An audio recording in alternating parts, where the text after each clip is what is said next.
रक्षा मंत्री राजनाथ सिंह धनबाद में भाजपा की परिवर्तन सभा को करेंगे संबोधित। केंद्रीय मंत्री शिवराज सिंह चौहान की सिसई में सभा। उत्तराखंड के मुख्यमंत्री जामताड़ा में होंगे शामिल।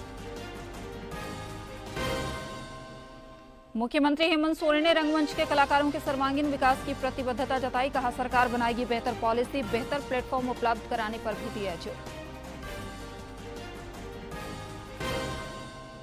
गढ़वा में पेयजल एवं स्वच्छता विभाग की राज्य स्तरीय समीक्षात्मक बैठक। विभागीय मंत्री मिथिलेश कुमार ठाकुर ने लक्ष्य प्राप्ति के दिए निर्देश।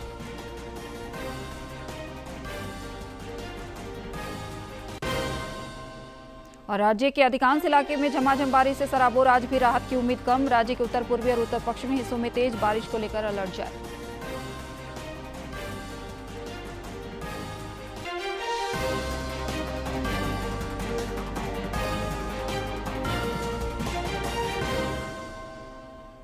नमस्कार, खबरें झारखंड में आपका स्वागत है। मैं हूं आपके साथ प्रियंका मिश्रा और अब समाचार विस्तार से। रक्षा मंत्री राजनाथ सिंह आज बीजेपी की परिवर्तन यात्रा में शामिल होंगे और वो धनबाद के रणधीर वर्मा स्टेडियम में परिवर्तन सभा को संबोधित करेंगे। वहीं केंद्रीय कृषि मंत्री सह बीजेपी के विधानसभा चुनाव प्रभारी शिवराज सिंह चौहान गुमला के सिसई स्थित थाना मैदान में परिवर्तन सभा को संबोधित करेंगे। और उधर जामताड़ा के कुंडित में उत्तराखंड के मुख्यमंत्री पुष्कर सिंह धामी सभा को संबोधित करेंगे। और इधर भारतीय जनता पार्टी के कोल्हान प्रमंडल में चल रही परिवर्तन यात्रा कल जुगसलाई विधानसभा क्षेत्र पहुंची। इस दौरान आयोजित सभा को संबोधित करते हुए आसनसोल के विधायक अग्निमित्रा पॉल ने हेमंत सरकार पर तीखा हमला बोला। अंतर्गत जुगसलाई विधानसभा क्षेत्र के पटमदा ब्लॉक मैदान में आयोजित परिवर्तन सभा को पश्चिम बंगाल भाजपा की महामंत्री सह विधायक अग्निमित्रा पॉल और जमशेदपुर के सांसद विद्युत वरण महतो समेत अन्य नेताओं ने संबोधित किया।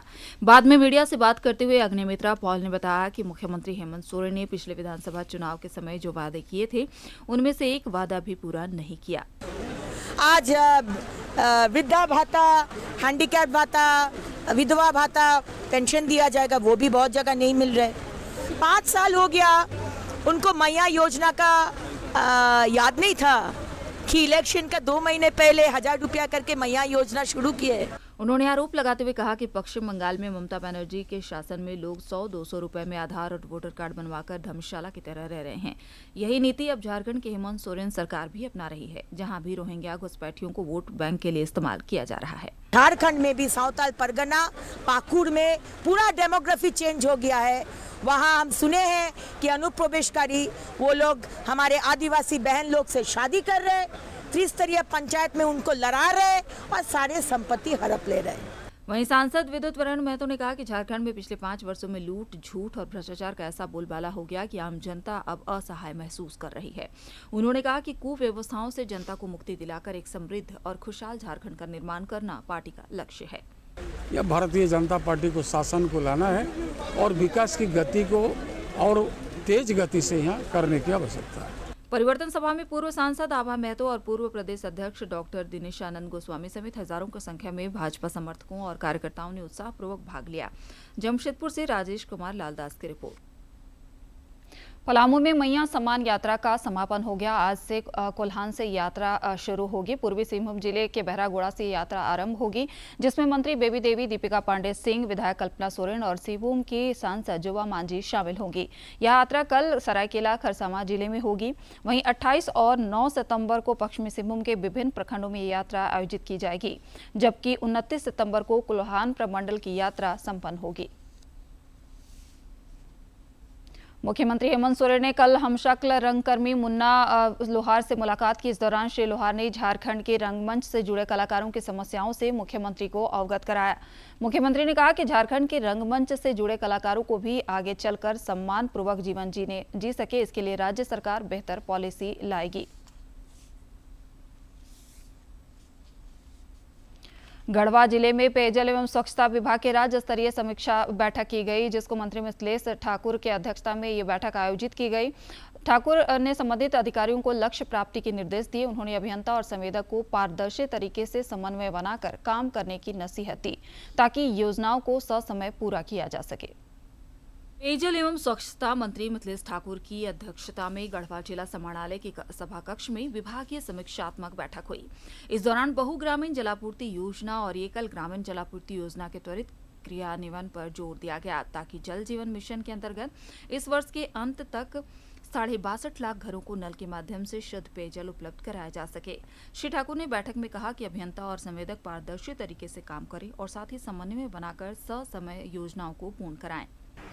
आज लगभग हम 54% की उपलब्धि हम प्राप्त कर चुके हैं। 54% घरों में हम शुद्ध पेयजल पहुँचाने में कामयाब हुए हैं और बड़ी योजनाओं पर तेज़ी से काम चल रहा है। बड़ी योजनाएं लगभग पूर्ण होने की स्थिति में है और आज हम लोगों ने इसी क्रम में आज पूरे राज्य के जो हमारी बड़ी योजनाएं हैं, 50 करोड़ से अधिक की योजनाएं हैं, उनकी समीक्षा यहाँ की। इस दौरान श्री ठाकुर ने कहा कि विभाग 54% लक्ष्य को पूरा करके आगे बढ़ रहा है। लक्ष्य को पूरा करने में जो एजेंसियां या अधिकारी पदाधिकारी बाधक बन रहे हैं, उनके खिलाफ कार्रवाई की जाएगी।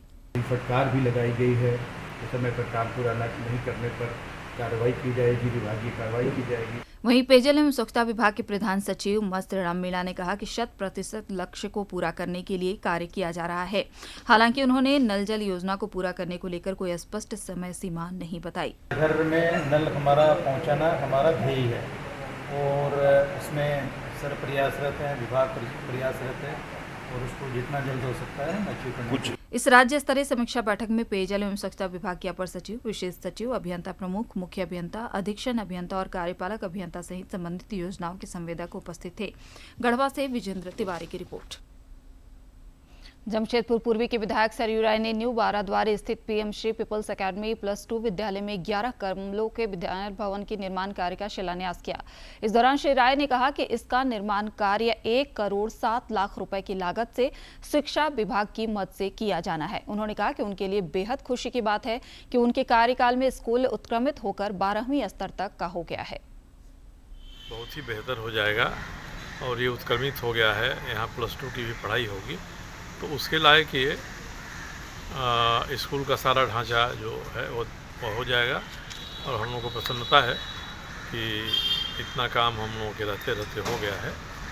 आगे अब स्कूल किस तरह से इसको मेंटेन करके रखता है, मैदान अलग है जहाँ बच्चे बाहर के भी आए खेलते हैं, उसके अलावा स्कूल का एक ये बंद ढांचा। रांची स्थित भाकपा के राज्य कार्यालय में पूर्व राष्ट्रीय महासचिव एबी वर्धन की 100वीं जयंती मनाई गई। इस दौरान नेताओं और कार्यकर्ताओं ने पार्टी के 4 बार के महासचिव रहे एबी वर्धन को याद करते हुए उनके बताए रास्ते पर चलने का संकल्प लिया।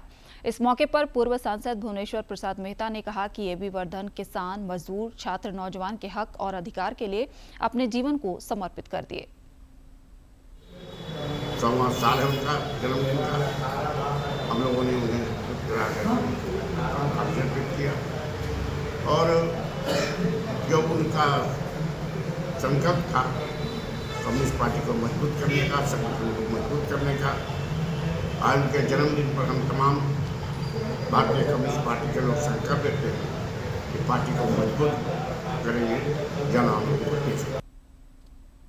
पूर्वी सिंहभूम जिले के मुसाबनी मेहुलबेड़ा के एक व्यक्ति से 55 लाख रुपए की ठगी करने वाले शातिर साइबर अपराधी नदीम अंसारी को पुलिस ने गिरफ्तार कर लिया है।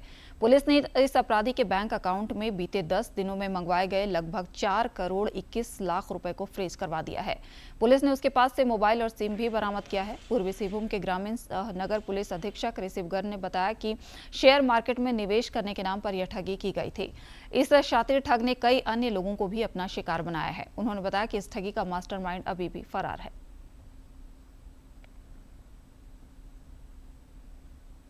55 लाख रुपए की साइबर ठगी की गई है। उसी के अनुसंधान अंतर्गत हम लोगों ने एक टीम का गठन किया और मामले को त्वरित कार्रवाई करते हुए हम लोगों ने इसमें जिस व्यक्ति के द्वारा यह ठगी की गई थी उसके मोबाइल नंबर को ट्रेस आउट करते हुए उस व्यक्ति को गिरफ्तार किया है और उसका एक साथी अभी हालांकि फरार है, उसको भी हम लोग जल्दी ही गिरफ्तार करेंगे। इस व्यक्ति की गिरफ्तारी के बाद से इसके पास से हम लोगों को एक मोबाइल प्राप्त हुआ। उस मोबाइल में ट्रांजैक्शन के डिटेल्स बहुत सारे जो कि इसने अन्य लोगों के साथ भी ठगी की थी वो सब हम लोग को प्राप्त हुए। राज्य में भ्रष्टाचार और घोटाला थमने का नाम नहीं ले रहा है। मनरेगा के बाद अब इसकी आंच एनआरएचएम तक पहुंच गई है। रामगढ़ में राष्ट्रीय ग्रामीण स्वास्थ्य मिशन एनआरएचएम ने एक बड़ा घोटाला उजागर किया है। 5 डॉक्टरों के नाम पर यहां कई महीनों से वेतन घोटाला चल रहा था, पर उन डॉक्टरों का कोई अता पता ही नहीं है। भ्रष्टाचार और घोटाला दीमक की तरह सिस्टम को खोखला बना रहा है। अब यह दीमक खान और खनिजों से आगे बढ़कर स्वास्थ्य महकमे को भी अपनी चपेट में ले लिया है। हाल ही में वेतन के नाम पर राजधानी रांची से सटे रामगढ़ में एनआरएचएम में घोटाले का बड़ा खेल सामने आया है। केंद्र सरकार जहां एनआरएचएम के माध्यम से लोगों की सेहत सुधारने में लगी है, वहीं झारखंड में इसमें भी डाका डाला जा रहा है। झारखंड के रामगढ़ में एनआरएचएम वेतन घोटाला का पर्दाफाश हुआ है। यहाँ 5 डॉक्टरों के नाम पर अवैध वेतन और अन्य खर्चे के नाम पर लगभग 2.5 करोड़ रुपए की निकासी की गई है। दिलचस्प बात यह है कि इन डॉक्टरों का जिले से कोई संबंध ही नहीं है, बल्कि सिर्फ वेतन रजिस्टर में इनका नाम दर्ज है। इस घोटाले का खुलासा होने पर भाजपा एक बार फिर राज्य सरकार पर हमलावर है। सदर अस्पताल में जो डॉक्टर पदस्थापित नहीं है, फर्जी डॉक्टरों के नाम पर बिल बनाया गया और उसका भुगतान किया गया और बड़े पैमाने करोड़ों रुपए का घोटाला सदर अस्पताल में हुआ है। और इस झारखंड सरकार में इस प्रकार के कई एक विभागों में घोटाले जारी हैं। इस मामले में जिस कर्मचारी के खाते में ये राशि ट्रांसफर हुई है, उसे गिरफ्तार कर लिया गया है। अभी इस घोटाले की कई परतें खुलनी बाकी है। इस बीच जिले के उपायुक्त चंदन कुमार ने मामले की जांच के लिए टीम गठित कर दी है। 5 डॉक्टर्स के नाम जो अभी पता चले थे, हाल ही पता चले थे, जो कि कभी डॉक्टर रामगढ़ में एग्जिस्ट भी नहीं करते थे और उनके नाम पे प्रत्येक महीने भुगतान होता रहता था और अच्छी मात्रा में भुगतान होता था। कई बार तो सैलरी कर भी नहीं समझ सकते थे, क्योंकि 8-8 लाख 10-10 लाख भुगतान हुआ है। उधर झारखंड मुक्ति मोर्चा इस मामले में बचाव की मुद्रा में है। पार्टी नेता योगेंद्र प्रसाद ने कहा कि दोषी नहीं बख्शे जाएंगे। उपायुक्त महोदय इस विषय में संज्ञान लिए हैं और दोषियों को जेल भेजे हैं, लेकिन हम लोग इसको उच्च स्तर पर भी उच्च स्तरीय माननीय मंत्री, माननीय मुख्यमंत्री पास भी इसकी संज्ञान में देंगे। रामगढ़ के स्थानीय लोग भी इस घोटाले को जानकर सकते में हैं। लोगों का कहना है कि इसके असल दोषियों को कटघरे तक पहुंचाना जरूरी है। चर्चा का बाजार गर्म है कि आजकल सरकार डॉक्टरों के वेतनों के नाम पर भी घोटाला करती जा रही है। इसके पीछे कोई एक अधिकारी नहीं या एक व्यक्ति नहीं हो सकता है, इसके पीछे बहुत सारे चेहरे होंगे, सफेद वो चेहरे भी हैं। झारखंड में एक के बाद एक घोटाले उजागर हो रहे हैं, जो कहीं न कहीं राज्य के पिछड़ेपन की एक बड़ी वजह है। झारखंड में विकास की असीम संभावनाएं हैं, लेकिन भ्रष्टाचार का दीमक मार्ग का रोड़ा बना हुआ है। घुन लगी व्यवस्था राज्य में विकास को मुंह चिढ़ा रही है और भ्रष्टाचारी अपने जेब भरने में लगे हुए हैं। जरूरत है ऐसे घोटालेबाजों पर नकेल कसने की, ताकि आगे इस पर विराम लग सके। डीडी न्यूज के लिए रामगढ़ से के तिवारी और विकास के साथ मैं दिवाकर कुमार। स्वच्छता के बारे में जागरूकता बढ़ाने से लेकर ग्रामीण क्षेत्रों में गरीब परिवारों को शौचालय और सुरक्षित पेयजल उपलब्ध कराने में मदद करने तक ग्रामालय के संस्थापक 57 वर्षीय एस दामोदरन ने समाज में जागरूकता फैलाने में 3 दशक से अधिक समय बिताया है। समाज में एक सोच ला सकती है बड़े परिवर्तन। तमिलनाडु के सामाजिक कार्यकर्ता एस दामोदरन की एक सोच ने स्वच्छता के क्षेत्र में पूरे देश की ग्रामीण और आर्थिक सामाजिक तौर पर पिछड़ी आबादी का जीवन बदल दिया। उन्होंने 1987 में गैर सरकारी संगठन ग्रामालय की स्थापना की, जो आर्थिक सुधार के साथ साथ स्वच्छ पेयजल और शौचालय सुविधाएं उपलब्ध कराने की दिशा में ऐतिहासिक पहल साबित हुई। एस दामोदरन ने यूं तो एमकॉम और एमबीए की डिग्री हासिल की थी, लेकिन फिर अपना जीवन ग्रामीण, शहरी गरीबों, तटीय और आदिवासी क्षेत्रों में रहने वाले लोगों की सेवा में समर्पित कर दिया। एस दामोदरन लगभग 35 वर्षों में स्वच्छता के क्षेत्र में कई आदर्श परियोजनाएं शुरू कर चुके हैं। नमस्ते, मेरा नाम एस दामोदरन है। मैं ग्रामालय का संस्थापक हूँ। पिछले वर्ष मुझे स्वास्थ्य के क्षेत्र में मेरी सेवाओं के लिए राष्ट्रपति द्वारा पद्मश्री पुरस्कार से सम्मानित किया गया। मेरी समाज सेवा की यात्रा 35 वर्षीय है। मैंने केंद्र सरकार और कॉरपोरेट संगठनों की वित्तीय सहायता से दक्षिण भारत में 6 लाख से अधिक घरेलू शौचालय स्वच्छ भारत परियोजना के तहत बनाए हैं। और खुशी की बात यह है कि प्रत्येक गांव को स्वच्छ गांव घोषित किया गया है।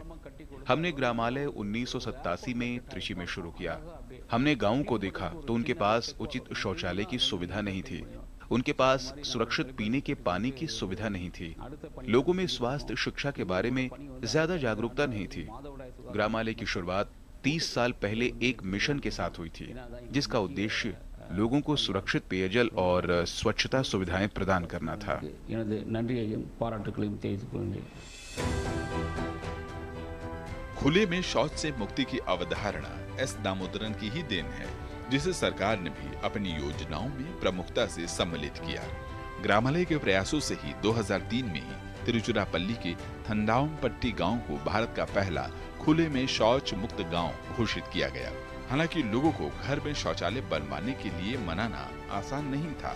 उनके मार्गदर्शन में समग्र स्वच्छता अभियान, केंद्रीय ग्रामीण स्वच्छता कार्यक्रम, निर्मल भारत अभियान, कम लागत वाली स्वच्छता योजना और स्वच्छ भारत मिशन ग्रामीण जैसी कई सरकारी योजनाओं के माध्यम से 6 लाख से अधिक घरेलू शौचालयों का निर्माण हो चुका है। வணக்கம், என் பெயர் சம்பத் ராஜ். नमस्कार, मेरा नाम संभत राज है। मैं ग्रामालय में काम करता हूँ। मैं लगभग 12 वर्षों से इस संगठन से जुड़ा हुआ हूँ। हमें इस बात पर गर्व है कि एस दामोदरन जी को उनके 35 वर्षों की सेवा के लिए पद्मश्री पुरस्कार से सम्मानित किया गया है। हमारा ग्रामालय अभी भी लोगों के लिए काम कर रहा है और हम आगे भी इसी तरह लोगों के लिए काम करते रहेंगे। हम इस यात्रा में आपका भी सहयोग चाहते हैं, जिससे हम और बेहतर तरीके से लोगों की मदद कर सकें। உங்கள் அனைவருடைய ஒத்துழைப்பையும் நாடும். நன்றி, வணக்கம். दामोदरन ने 6 साल पहले महामारी के दौरान महिलाओं की स्वच्छता को लेकर भी गंभीरता से काम करना शुरू किया और कपड़े के बार बार इस्तेमाल में आने वाले पैड बनाकर छात्राओं और महिलाओं तक पहुंचाया। एस दामोदरन जी के कार्यों की वजह से महिलाओं और किशोरियों को निजता, सुरक्षा और स्वास्थ्य के साथ सम्मानजनक जीवन जीने में मदद मिली। बोकारो के तुपकाडी में एक मालगाड़ी के 2 डिब्बे पटरी से उतर गए। यह मालगाड़ी बोकारो से लोहा लेकर जा रही थी। इस वजह से इस रूट का पूरा यातायात प्रभावित हुआ है। इस दुर्घटना में किसी के हताहत होने की फिलहाल खबर नहीं है। गौरतलब है कि तुपकाडी रेलवे स्टेशन बोकारो जिले में आता है। सूचना मिलते ही रेलवे के अधिकारी, रेलवे सुरक्षा बल और रेल पुलिस मौके पर पहुंची। सूत्रों से मिली जानकारी के अनुसार ट्रेन का लोहा चारों तरफ फैल गया था। बचाव दल मौके पर पहुंच गई है और राहत कार्य में जुट गई है। और अब देखते हैं फटाफट अंदाज में जिलों की खबरें।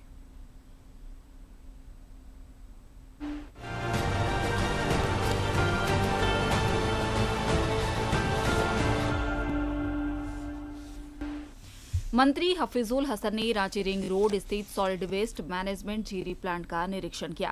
उन्होंने झीरी में संचालित 2 बड़ी योजनाओं की कार्य प्रगति का जायजा लेते हुए निस्तारण में गति लाने के निर्देश दिए।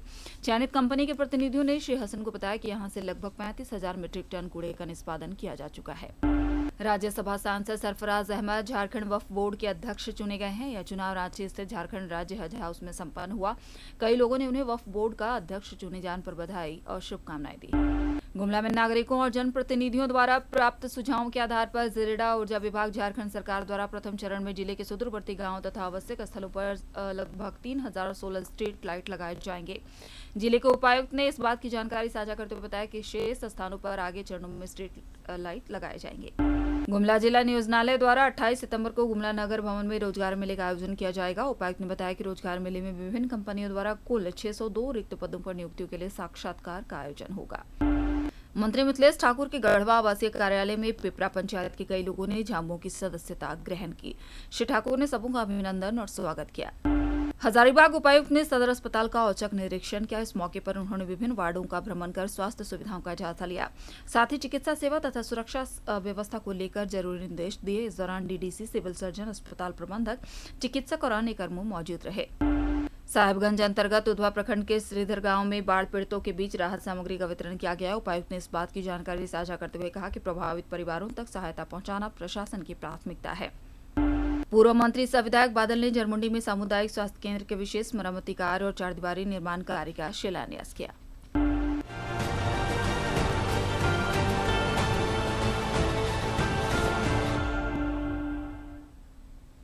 16वीं झारखंड राज्य पुलिस खेलकूद प्रतियोगिता का कल समापन हो गया। प्रतियोगिता में झारखंड सशस्त्र पुलिस की टीम ओवरऑल चैंपियन रही, वहीं दक्षिणी छोटानागपुर क्षेत्र रांची रेंज की टीम उप विजेता बनी। समापन समारोह में बतौर मुख्य अतिथि विधानसभा अध्यक्ष रविंद्रनाथ महतो शामिल हुए। मौके पर उन्होंने खेलों के सफल आयोजन के लिए सभी वरीय पुलिस पदाधिकारियों, खिलाड़ियों, प्रशिक्षकों और मैनेजरों का आभार व्यक्त किया। इस दौरान अन्य लोगों के अलावा पुलिस महानिदेशक अनुराग गुप्ता भी मौजूद थे।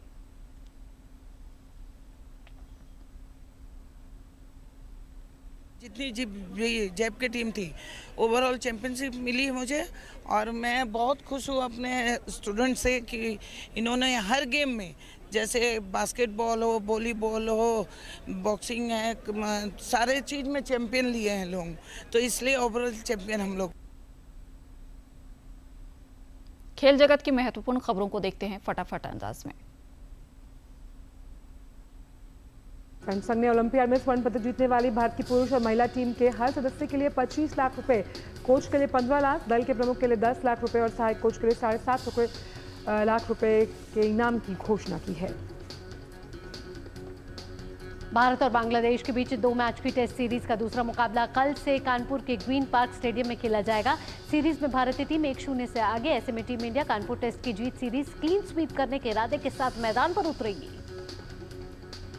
भारतीय बैडमिंटन स्टार खिलाड़ी किदाम्बी श्रीकांत आज मकाऊ ओपन के प्री क्वार्टर फाइनल का मुकाबला खेलने उतरेंगे। किदाम्बी का प्री क्वार्टर फाइनल में सामना भारत के ही आयुष शेट्टी से। श्रीकांत ने इससे पहले इजराइल के डेनिल डुबोवेंको को शिकस्त दी थी।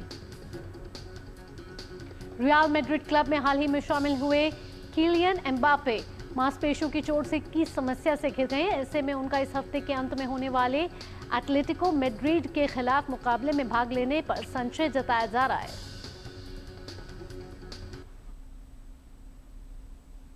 प्रधानमंत्री नरेंद्र मोदी 29 सितंबर को आकाशवाणी पर मन की बात कार्यक्रम के माध्यम से देश विदेश के लोगों के साथ अपने विचार साझा करेंगे।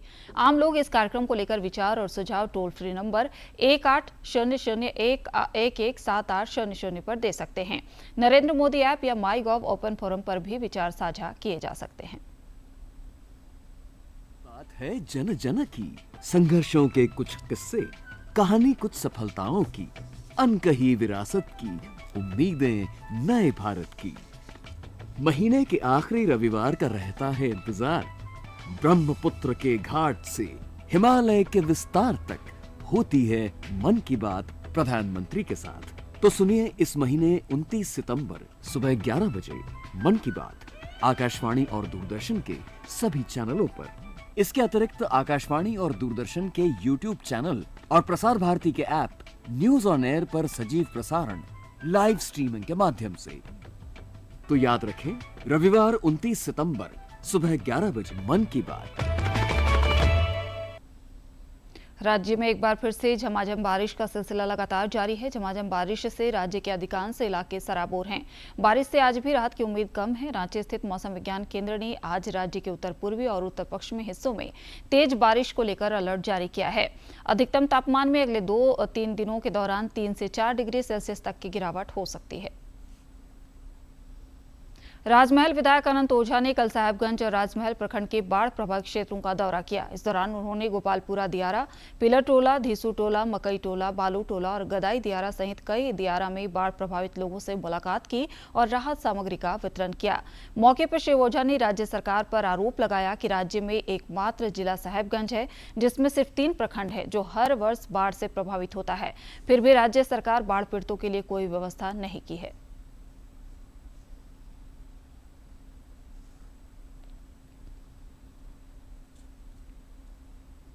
को पीने का शुद्ध पानी उपलब्ध नहीं हो रहा है। तत्कालिक रूप से हम लोगों ने कुछ राहत सामग्री वितरण किया, लेकिन नाकाफी है ये, और इसीलिए शासन को संवेदनशील बनाते हुए निर्देश करिए और एक राज्य सरकार के आपदा सचिव या किसी प्रिंसिपल सेक्रेटरी को भेज करके तत्काल इन क्षेत्रों में बाढ़ राहत सामग्री व्यवस्था कराने की दिशा में तत्काल प्रयास करें। कोडरमा जिले में डेंगू का प्रकोप लगातार बढ़ता जा रहा है। बारिश के कारण कई इलाकों में जल जमाव के कारण डेंगू से पीड़ित लोगों की संख्या दिन प्रतिदिन बढ़ती जा रही है। फिलहाल कोडरमा जिले में 32 लोग डेंगू से पीड़ित हैं। इनमें से कई लोग घरों में रहकर अपना इलाज करा रहे हैं, तो कई लोग रांची और हजारीबाग के बड़े अस्पतालों में इलाजरत हैं। जिला मलेरिया पदाधिकारी और सदर अस्पताल के उपाधीक्षक डॉक्टर मनोज कुमार ने बताया कि डेंगू के प्रति लोगों को जागरूक करने के लिए तमाम उपाय किए जा रहे हैं। इसके अलावा डेंगू ने पीड़ित लोगों के इलाज के लिए भी पर्याप्त इंतजाम किए गए हैं।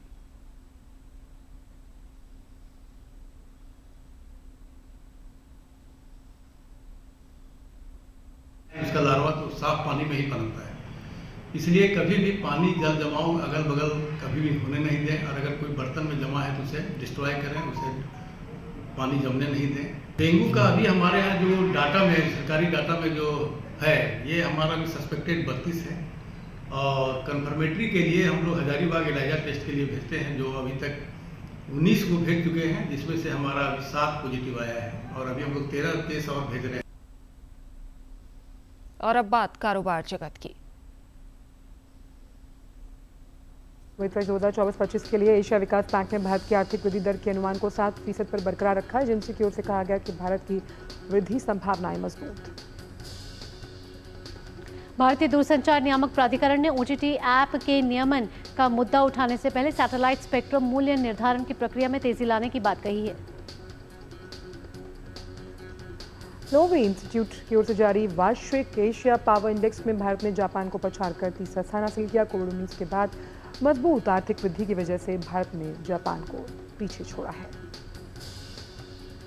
केंद्र सरकार ने MCA 21 मंच से संबंधित हितधारकों की शिकायतों के समाधान के लिए एक विशेष दल का गठन किया है। इसका उद्देश्य इस मंच के इस्तेमाल में आने वाली समस्याओं का समाधान करना है। आज के इतिहास पर डालते हैं एक नजर।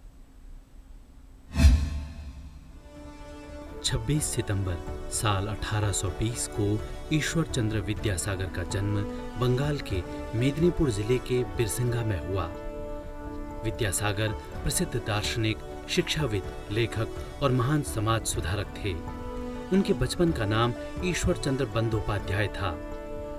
वे बंगाल के पुनर्जागरण के स्तंभों में से एक थे।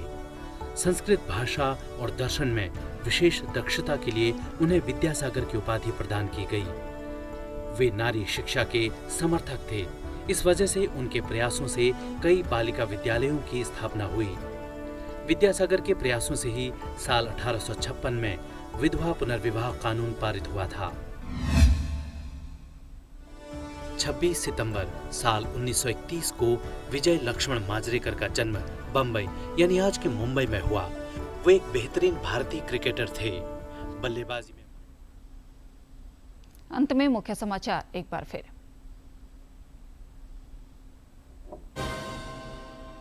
रक्षा मंत्री राजनाथ सिंह धनबाद में बीजेपी की परिवर्तन सभा को करेंगे संबोधित। केंद्रीय मंत्री शिवराज सिंह चौहान की सिसई में सभा। उत्तराखंड के मुख्यमंत्री जामताड़ा में होंगे शामिल। मुख्यमंत्री हेमंत सोरेन ने रंगमंच के कलाकारों के सर्वांगीण विकास की प्रतिबद्धता जताई। कहा सरकार बनाएगी बेहतर पॉलिसी, बेहतर प्लेटफॉर्म उपलब्ध करने पर भी दिया जोर। गढ़वा में पेयजल एवं स्वच्छता विभाग की राज्य स्तरीय समीक्षात्मक बैठक। विभागीय मंत्री मिथिलेश कुमार ठाकुर ने लक्ष्य प्राप्ति के दिए निर्देश।